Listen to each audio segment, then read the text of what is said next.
Namaste, Jai Shiva. Let's talk about another characteristic of Atma.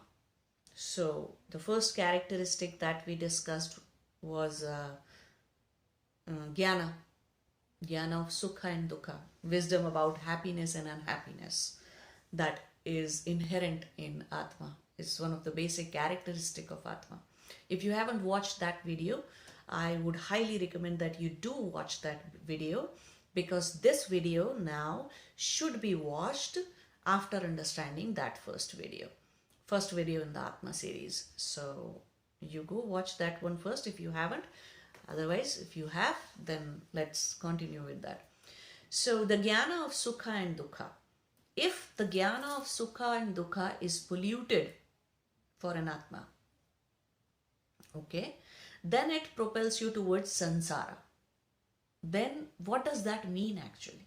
That means another basic characteristic of Atma is three different kinds of Shakti. Three different kinds of energies that play out through Atma. First one is Ichha Shakti.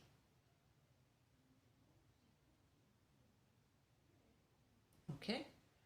So first one is Preran Shakti. Preran Shakti means ability to move further in one direction or the other. Okay. So first one is Preran Shakti that comes out of Atma. Second one is Ichha Shakti, the desire, power to desire, the will to desire. Okay. Ichha means desire or the will. So first one is more like Preran Shakti, having the will to move in this direction, that direction, or to desire anything in this direction or that direction. Second thing is the desire itself. And third thing is Kriya Shakti. Kriya Shakti means the ability to do. And that may require you going somewhere, you doing something, you analyzing something, you buying something, you going here and there, you talking to somebody, you working with somebody, or you saying this thing, that thing. So man, vachan, karma, three ways you can do Kriya with, right? So these are the things. So first is Preran Shakti, means the power to will. Will what? The power to desire, the desire itself. So Ichha Shakti. And then third one is Kriya Shakti. These three, and they work in a very much in a sequence. Okay? It's not that you will do something first without having a desire within, and you are having a desire without having a will within. So it doesn't work the other way.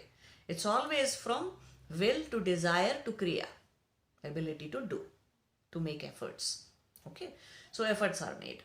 Now, the thing to understand here is that if the Jnana is polluted, if my Jnana says, for example, if somebody's Jnana says, oh, if I rob this bank, and I'm going to be super rich and I'm going to be super happy. Jnana of Sukha and Dukkha is polluted.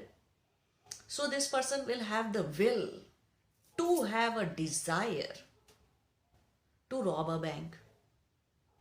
And then his efforts are going to be, his Kriya Shakti will be used in making a plan to rob a bank, gathering some people who will work as a team with him or her, and then executing that plan, or whatever it takes, doing whatever it takes, right?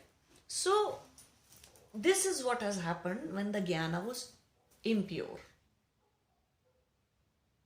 When the wisdom or the Jnana of Sukha and Dukkha is pure, then what a person does? Exactly opposite of this thing. The will be to not have any desire. That is propelled by avidya, means wrong wisdom. Asmita means bunch of identities. Raga means attachment. Dvesha means aversion or hatred or whatever. And abhinivesha means fear. Fear of change, fear of unknown, fear of loss of somebody or something. Okay? So the desires are not propelled by any of these. Instead, the will, the desire, the will is pure. If the Jnana of Sukha and Dukkha is pure, then will becomes pure, and the desire comes is Let me walk my spiritual journey. Let me attain moksha. Let me go towards moksha. Let me go towards Paramatma. I may not know how exactly, but I still want to go there. I will not know whether I will succeed or not. Still, I want to go there. At least have that ichha. The moment that pure desire happens, desire is born out of purity of pure jnana, pure wisdom. Such a desire is not born out of all your dirty vasanas and dirty mental, emotional, behavioral patterns, your chitta vrittis, your vasanas, your sanskaras. Such a desire is not born out of all that rubbish. Such a pure desire is born directly out of an Atma, from the pure wisdom that an Atma has. So such a desire then will make you pursue what? You will find the right guru, you'll find the right books, you'll find everything that is right and needed by you. Because there's so much purity in that desire. A lot of people I have met, and I'm not going to take their names, but on the name of a spiritual journey, they wanted to be famous. They wanted to become some kind of siddha. Just want to play around with siddhis, supernatural powers. Or they just wanted to earn their livelihood and be a very famous guru and have a lot of money. They were so fond of richness, so greedy about money. So, in lot of such people, they did not find the right guru for years and years. Every guru, every place, every piece of wisdom that they got was a hit and trial miss. Hit and miss, hit and miss, hit and miss. It's a sequence of hit and miss. Why?